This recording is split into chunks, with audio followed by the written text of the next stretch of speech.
Hi. எப்போ பார்த்தாலும் non veg கண்டென்ட்லாம் போட்டுட்டு இருக்கான். வெஜ்ஜில் ஏதாவது கொஞ்சம் ஹெல்த்தியாக ட்ரை பண்ணலாம் அப்படின்னு சொல்லிட்டு யோசிக்கும் போது முளை கட்டின கொள்ளு குழம்பு எப்படி செய்யலாம்னு சொல்லிட்டு வாங்க பார்க்கலாம்.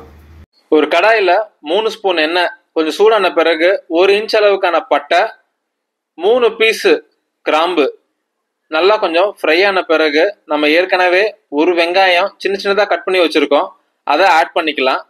ஆட் பண்ணிவிட்டு கொஞ்சம் வறுத்துட்ட பிறகு நம்ம 1 ஸ்பூன் அளவுக்கான இஞ்சி பூண்டு பேஸ்ட்டு இதுவுமே கொஞ்சம் அந்த பச்சை வாசனை போகிற அளவுக்கு வதக்கிட்டு ஒரு அரை கை அளவுக்கான கொத்தமல்லி நல்லா வாஷ் பண்ணி அதையும் ஆட் பண்ணிக்கலாம். இந்த டைம்லேயே நம்ம ஒரு 10 பூண்டு உரிச்சதை அதோட ஆட் பண்ணிக்கலாம். ஒரு தேங்காய் நம்ம சின்ன சின்னதாக கட் பண்ணி வச்சுருக்கோம், அதை மிக்சி ஜாரில் பேஸ்ட் அரைக்கும் போது நம்ம ஏற்கனவே வதக்கி வச்சுருக்க அந்த மிக்ஸியும் ஆட் பண்ணிவிட்டு அதோட ஒரு 1.5 ஸ்பூன் அளவுக்கான பொட்டுக்கடலை அதையும் ஆட் பண்ணிவிட்டு நம்மளோட கிரேவியோட திக்னஸ் நல்லா வர்றதுக்காக நம்ம 1 ஸ்பூன் அளவுக்கான கசகசா அதையும் ஆட் பண்ணிவிட்டு ஒரு தக்காளி சின்னதாக கட் பண்ணிவிட்டு அதையும் ஆட் பண்ணி நம்ம அதை ஒரு ஃபைன் பேஸ்ட்டாக வர வரைக்கும் நம்ம அதை அரைச்சி தனியாக எடுத்து வச்சுக்கலாம். இந்த மாதிரி தான் இது ஃபஸ்ட்டு ஸ்டெப். செகண்ட், ஒரு குக்கரில் ஒரு 3 ஸ்பூன் அதே அளவுக்கு எண்ணெய் எடுத்துக்கிட்டு நல்லா சூடான பிறகு ஒரு அரை ஸ்பூன் கடுகு சேர்க்கணும். கடுகு நல்லா வெடிக்கணும், அப்போ தான் அதோட டேஸ்ட் வெளியே வரும்.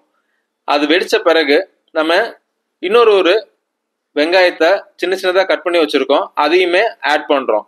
ஆட் பண்ணிவிட்டு எல்லா குக்கிங்லுமே முக்கியமான விஷயம் அந்த வெங்காயம் நல்லா ப்ரௌனாக ஆகிற வரைக்கும் வதக்கணும்.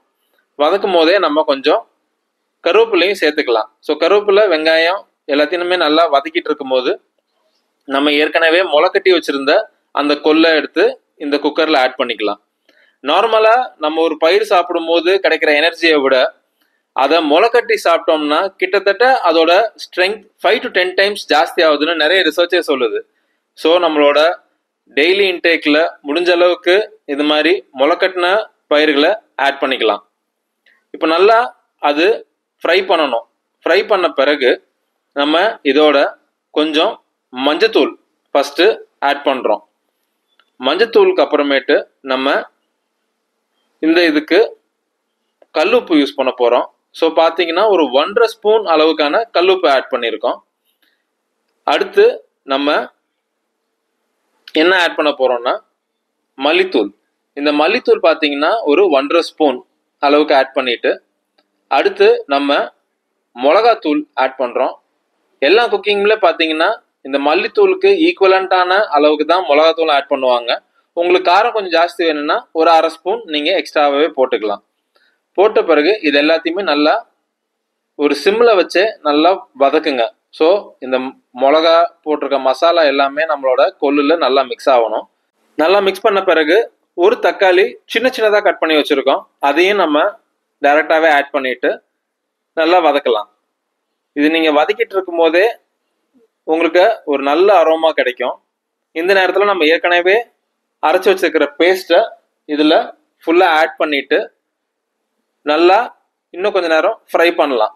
ஸோ தட் நம்ம அரைச்சி வச்சுருக்கிற மிக்சரும் எல்லா கொள்ளும் எல்லா இடத்துலையுமே நல்லா மிக்ஸ் ஆகிற மாதிரி வதக்கிட்டு இப்போது வேக வைக்கிறதுக்கு தேவையான அளவுக்கு நம்ம தண்ணி ஊற்றுறோம். நம்ம கிட்டத்தட்ட 3லேருந்து 4 கிளாஸ் தண்ணி ஊற்றிருக்கோம். நார்மலாக கணக்கு என்னன்னா நீங்கள் யூஸ் பண்ணுற பாத்திரத்தில் நீங்கள் வேக வைக்க வேண்டிய அளவுக்கான பொருள் முங்குற அளவுக்கு தண்ணி ஊற்றிட்டு மூடி வைக்கணும். அதுதான் ஒரு சின்ன கணக்கு. இங்கே நம்ம குக்கரில் யூஸ் பண்ணுறதுனால நல்லா முங்குற அளவுக்கு தண்ணி ஊற்றிட்டோம். இந்த நேரத்தில் நீங்கள் டேஸ்ட் பண்ணிக்கோங்க, உப்பு காரம் உங்களுக்கு தேவையான அளவுக்கு இருக்கான்னு. தேவைப்பட்ட ஆட் பண்ணிக்கோங்க. ஆட் பண்ணிவிட்டு நீங்கள் அதை வேக வைக்க மூடி வச்சிடலாம். நாங்கள் நார்மலாக ஒரு 4 to 5 விசில்ஸ் கொடுப்போம்.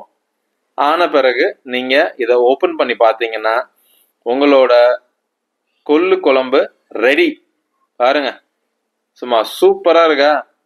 அது திறந்த உடனே கிச்சனே சும்மா கமன்னு அந்த அளவுக்கு நம்மளோட குழம்பு வாசனை அப்படி அடிக்குது.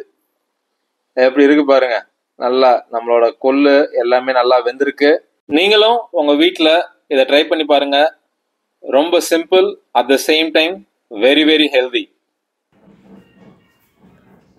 ஹாய் கைஸ், நம்மளோட முளைக்கட்டின கொள்ளு குழம்பு ரெடி ஆயிடுச்சு. வாங்க டேஸ்ட் பண்ணி பார்க்கலாம். செம சூடாக இருக்கு. ஐயோ,